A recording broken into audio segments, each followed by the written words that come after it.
جمادی الاخرى میں خاص طور پہ حضرت سیدنا صدیق اکبر رضی اللہ تعالی عنہ کا تذکرہ کیا جاتا ہے۔ حضرت سیدنا صدیق اکبر رضی اللہ تعالی عنہ واقعہ فیل کے 3 سال بعد پیدا ہوئے۔ آپ کا نام عبدالقعبہ رکھا گیا۔ اسلام لانے پر اس نام کو حضور علیہ السلام نے تبدیل کر کے عبداللہ رکھا۔ آپ کا لقب صدیق اور عتیق ہے، ابو بکر کنیت ہے۔ والد کا نام عثمان اور ان کی کنیت ابو قحافہ ہے۔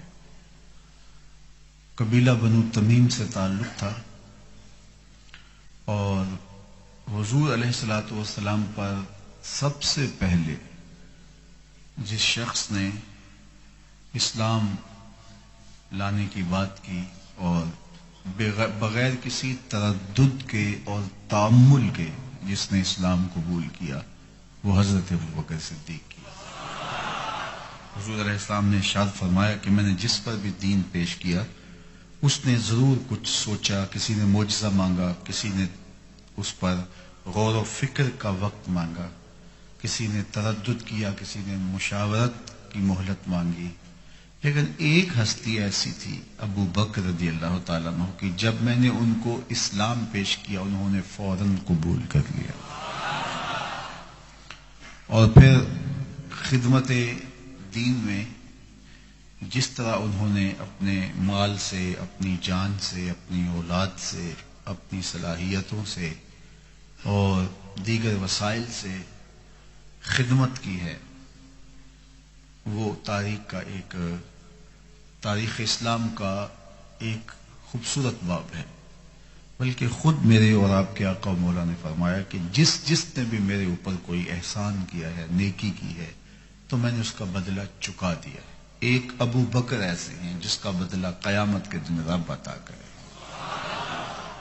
اقبال بولے امن الناس بر مولائے ماں کلیم اول سینائے ماں، وہ ہمارے آقا و مولا حضور ختم المرتبت صلی اللہ علیہ وآلہ وسلم پر بہت زیادہ احسانات کرنے والی ہستی، اور کلیم اول سینائے ماں، اور ہمارے طور کا وہ پہلا کلیم ہے۔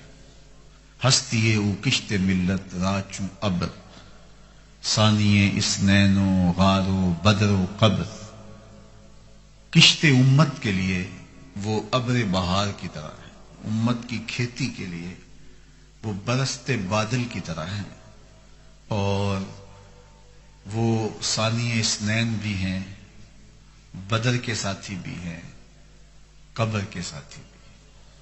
کہتے ہیں حضور کا سایہ نہیں تھا، لیکن ابو بکر رضی اللہ تعالی عنہ سائے کی طرح حضور کے ساتھ رہے۔ حضور علیہ الصلوۃ والسلام کے ساتھ قربت کا جو ربط و رشتہ تھا، اور جو محبت اور جو الفت ان کو حضور علیہ السلام کی سینے میں رکھی گئی تھی، جو عطا کی گئی تھی، آقا کریم نے یہ بھی ارشاد فرمایا ابو بکر کثرت صوم و صلات کی وجہ سے تم میں افضل نہیں ہے، بلکہ ایک شے ہے جو اس کے سینے میں رکھی گئی، تو وہ شے ہے حضرت ابو بکر صدیق رضی اللہ تعالیٰ عنہ کی، وہ فراوانی محبت ہے، وہ اطاعت بلا مشروط ہے، بلا تأمل مان لینے کی کہانی ہے، جو حضور سیدنا صدیق اکبر رضی اللہ تعالیٰ عنہ کو ممتاز کرتی ہے۔ حضرت سیدنا صدیق اکبر رضی اللہ تعالی عنہ کے لیے ثانی اسنین کا لفظ بولا گیا، اور یہ لفظ میں نے نہیں بولا، یہ لفظ قرآن نے بولا ہے، 2 میں سے دوسرا، اللہ اکبر۔ تو ثانی اسنین اذ ہما فی الغار، جب دونوں غار میں تھے، کیا وہ منظر تھا۔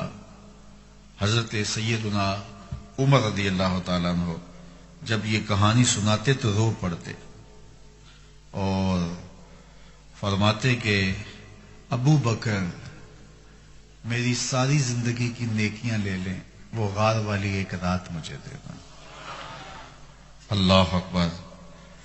روایت میں آتا ہے کہ حضرت ابو بکر رضی اللہ تعالیٰ عنہ کا ذکر ہوا تو حضرت عمر رو پڑے اور فرمانے لگے کہ میری ساری زندگی کی نیکیاں لے لیں تو وہ غار والی نیکی مجھے دے دیں. پھر وہ ساری کہانی سنائی کہ جب ہجرت کا موقع آیا تو اللہ کے محبوب علیہ السلام نے انتخاب حضرت ابو بکر رضی اللہ تعالی عنہ کا کیا کہ یہ میرے ساتھ ہوں گے.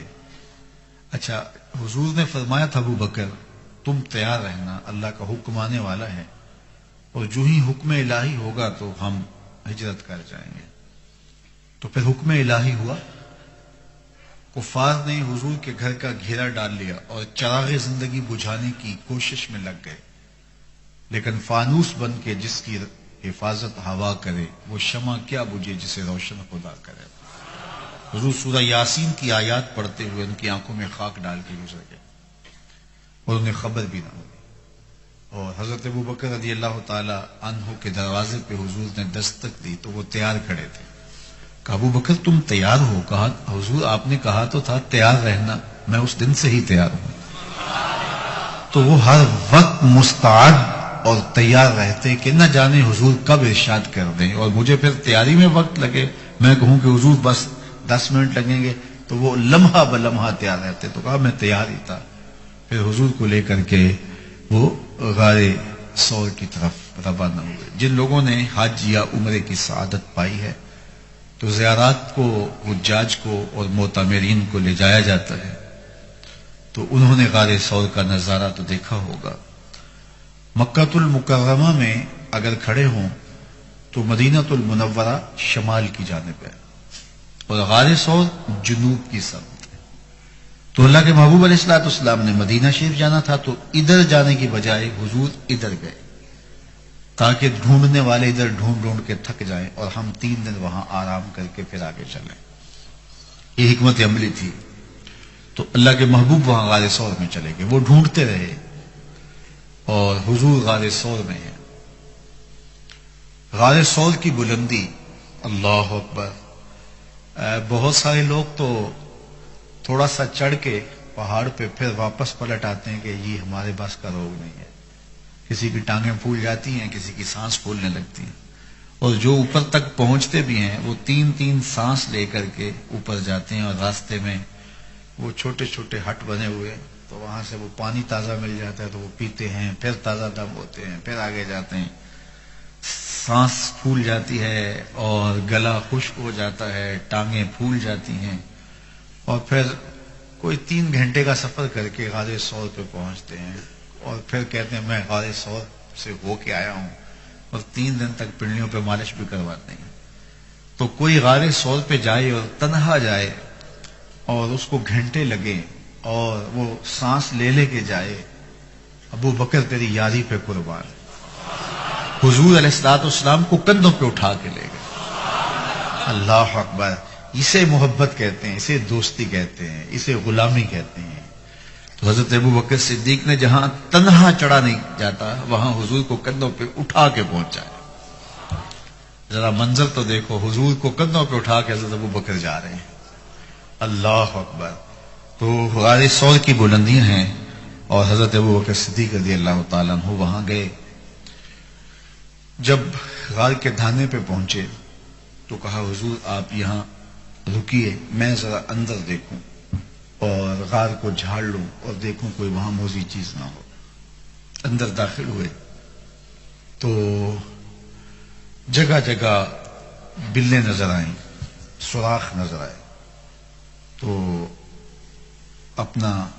اپنی قمیض پھاڑی اور اس کے ٹکڑے مختلف سوراخوں میں اڑس دیے تاکہ یہ غار محفوظ ہو جائے. لیکن 2 سوراخ بچ گئے جو حضرت عمر کی روایت ہے اس کے مطابق، اور ان سوراخوں میں اپنی ایڑیاں رکھ دی اور آواز دی جان عالم اندر تشریف لائیے.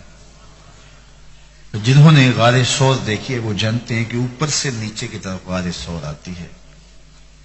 تو وہاں اپنی ایڑیاں رکھ لی اور حضور سے کہا کہ آپ اندر آئیے. تو آقا کریم جب اندر تشریف لے گئے تو حضرت ابو بکر صدیق رضی اللہ تعالی عنہ کی گود میں حضور نے سر رکھا اور استراحت فرمانے لگے. حضرت ابو بکر صدیق حضور کے دیدار کی دولت سے مالا مال ہو رہے ہیں. مچل رہی ہیں شوخیاں دیدائے نیم باز میں. اللہ ادب کا تقاضا ہے نا، آنکھ بھی پوری نہیں کھلی. یار آنکھیں پھاڑ پھاڑ کے دیکھنا بھی تو کمال نہیں ہوتا. ادب کی کچھ حدود بھی ہوتی ہے. اچھا ادب کہتا ہے نگاہ نیچی رکھو، شوق کہتا ہے دیکھو. ادب اور شوق یہ دونوں جب آپس میں آمنے سامنے ہوتے ہیں تو شوق کہتا ہے دیکھو ایسا مرحلہ تو دوبارہ کبھی نہیں ملے گا، اور ادب کہتا ہے نہیں نگاہ نیچے رکھو. تو جب ادب اور شوق مزاحم ہوتے ہیں تو پھر کیا ہوتا ہے؟ ادب روکتا ہے اور شوق ابھارتا ہے، تو پھر آنکھ پوری نہیں کھلتی. پھر محبوب کو دیکھتا بھی ہے، ادب کو ملحوظ بھی رکھتا ہے. نیم باز. بلکہ میرے امام نے بڑی خوبصورت بات ارشاد فرمائی کہ مدینہ شریف میں جانے کا آپ کو موقع ملے تو وہاں کے آداب کیا ہیں. آج تو وہ ہاتھ میں موبائل پکڑا ہوتا ہے اور جگہ جگہ اپنی سیلفی لے رہے ہوتے ہیں. گنبد خضرا کی طرف کبھی پیٹ ہو رہی ہے، کبھی مواجہ انور کی طرف پیٹ ہو رہی ہے، اور اپنی سیلفیاں لے کے جو ہے وہ فیس بک پہ ڈال رہے ہوتے ہیں کہ ہم مدینہ شریف پہنچ گئے. وہ لوگوں کو دکھانے کے لیے نہیں گئے، اپنے آپ کو حضور کو بارگاہ میں پیش کرنے کے لیے گئے. اور پھر وہاں جو مناظر ہوتے ہیں، اونچی اونچی لوگ بول رہے ہوتے ہیں، جبکہ وہاں تو سانسوں کو بھی کنٹرول کرنا ہوتا. تو اب اعلی حضرت کیا کہتے ہیں جب حضور کے روضے پہ جانے کا موقع ملے؟ نیم وا طیبہ کے پھولوں پہ آنکھیں. اعلی حضرت دیکھیے کیا ادب سکھاتے ہیں حضور کے روضے کا، حضور کی چوکھٹ کا. نیم وا یعنی ساری آنکھ نہ کھلی ہو، آدھی آنکھ کھلی. نیم وا طیبہ کے پھولوں پہ آنکھیں، بلبلوں پاسے نزاکت چاہیے. بلبلوں پاسے نزاکت چاہیے، نزاکت کا پاس رکھو. تو اب یہاں منظر کیا ہے؟ اب سنو ذرا شاعر کا تخیل دیکھو کہ مچل رہی ہیں شوخیاں دیدائے نیم باز میں. آنکھ ساری نہیں کھلی اور آنکھیں اپنی قسمت پہ ناز کر رہی ہیں کہ آج دیکھنے کو موقع ملا اور محبوب کو اتنے قریب سے اتنے نیڑے سے دیکھ رہا ہوں. تو آنکھوں کے اندر شوخیاں بھی ہیں لیکن ادب بھی مانے ہے. تو ادب پوری آنکھ نہیں کھلنے دیتا اور شوق آنکھ جھپکنے نہیں دیتا. تو پھر آنکھ آدھی کھلی ہے، حضور گود میں ہے. حضرت ابو بکر کی گود میں حضور کا سر یوں لگتا ہے ریحل میں قرآن رکھا ہوا ہے. ریحل میں قرآن رکھا ہوا ہے. اب سنو ذرا شاعر کا تخیل. مچل رہی ہیں شوخیاں دیدائے نیم باز میں. مچل رہی ہیں شوخیاں دیدائے نیم باز میں، جاگ رہے ہیں پاسباں یار ہے خواب ناز میں. جاگ رہے ہیں پاسباں یار ہے خواب. حضور استراحت فرما رہے ہیں اور حضرت ابو بکر صدیق نے سارے سوراخوں میں اپنی قمیص کو پھاڑ کے اڑس دیا ہے اور دو خالی سوراخوں میں اپنی ایڑیاں رکھ دی اور حضور علیہ السلام کے سر انور کو اپنی گود میں رکھا اور حضور استراحت فرما رہے ہیں. اب جب سانپ کی سانس گھٹنے لگی، وہ بھی چونکہ اس سوراخ میں ہی تھا اور مکھ کبھی سوراخ سے باہر آتا کبھی سوراخ سے باہر آتا، جا بجا سوراخ تھے. تو جب اس کی سانس گھٹنے لگی اور اس نے دیکھا کہ جس راستے سے جاتا ہے مسدود پاتا ہے، تو ایک جگہ اس نے انسانی گوشت دیکھا اور اس نے ڈنگ لگایا. اب سانپ کا ڈنگ اور انسان اپنے وجود کو برقرار رکھ پائے، یہ کوئی تماشا لب بام تھوڑا ہے. لیکن حضرت سیدنا صدیق اکبر نے اپنی ٹانگ کو جنبش نہیں آنے دی. حضرت عمر کی جو روایت اس پہ لفظ ہے مخافۃ ان یتنبہ رسول اللہ صلی اللہ علیہ وسلم، اس ڈر سے کہ کہیں حضور بیدار نہ ہو جائیں. لم یتحرک، اپنی ٹانگ کو حرکت نہیں آنے دی. لم یتحرک مخافۃ ان یتنبہ رسول اللہ صلی اللہ علیہ وسلم، اس ڈر سے کہ کہیں حضور بیدار نہ ہو جائے. حضور کی نیند میں خلل. سانپ نے ڈنگ لگایا اور ایڑی ہٹی نہیں، وہ پیچھے ہٹ ہٹ کے ڈنگ مارتا ہے اور حضرت ابو بکر پوری قوت